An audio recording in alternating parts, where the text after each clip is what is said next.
March মাসের 12 তারিখ 2023 medical ভর্তি পরীক্ষার রেজাল্ট প্রকাশ হওয়ার পরে আমি কাউকে আমার ফলাফল বলতে পারছিলাম।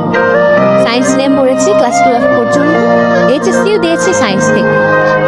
বাবা মা সহ আমার পরিবারের সকলের স্বপ্ন ছিল আমি ডাক্তার হব। গ্রামের তো অনেকে ধরেই নিয়েছিল তুলিশা ডাক্তারি পরীক্ষা দিয়েছে, ও তো ডাক্তার হয়ে গেছে। কিন্তু ওদেরকে উত্তর দেওয়ার মতো কিছু ছিল না আমার কাছে। কি দিব, আমি তো নিজে কিছু মনে পারছিলাম। এমন সময়ে যে কোনো শিক্ষার্থী ভেঙে পড়ার কথা, দরজায় খিল দিয়ে কান্না করার কথা, কিন্তু আমি সেটা করিনি। কারণ সৃষ্টিকর্তার কৃপা আমি এমন একটি পরিবার পেয়েছি, তারা অনেক বেশি সাপোর্টিভ এবং তারা এত মোটিভেশন দিয়েছেন আমাকে যে আমি মাত্র 7 দিনের মাথায় ডিপ্রেশন কাটিয়ে উঠলাম। সিদ্ধান্ত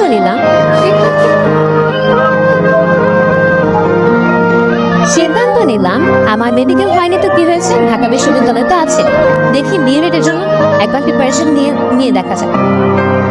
আমি জানি না বিএডে কিভাবে পরীক্ষা দিতে হয়, প্রশ্নের প্যাটার্ন কিরকম, কোনো আইডিয়া আমার ছিল। তাই ইউটিউবে একদিন সার্চ করে দেখলাম মুসলিম ভাইয়ের কিছু ভিডিও আমার চোখে পড়ল। তারপরে আমি একটু এডুকেশনের পেজটা ঘুরে দেখলাম, সেখান থেকে দেখলাম যে আইসিইউ ব্যাচ লঞ্চ করছে তারা। তারপরে সেখানে ভর্তি হয়ে গেলাম। হ্যাঁ, এবার আসে ক্লাসের কোয়ালিটি সম্পর্কে। আলাদা করে কিছু বলার নেই, এখানে যারা আছেন সবাই জানেনই। অসাধারণ ছিল এক কথায়। ভাইয়ারা এত মজা করে ক্লাস নিতেন, আমি না একটা দিনের জন্য মনে করিনি যে আমি কোনো ভর্তি যুদ্ধে আছি। আমি একটু হতাশ হইনি।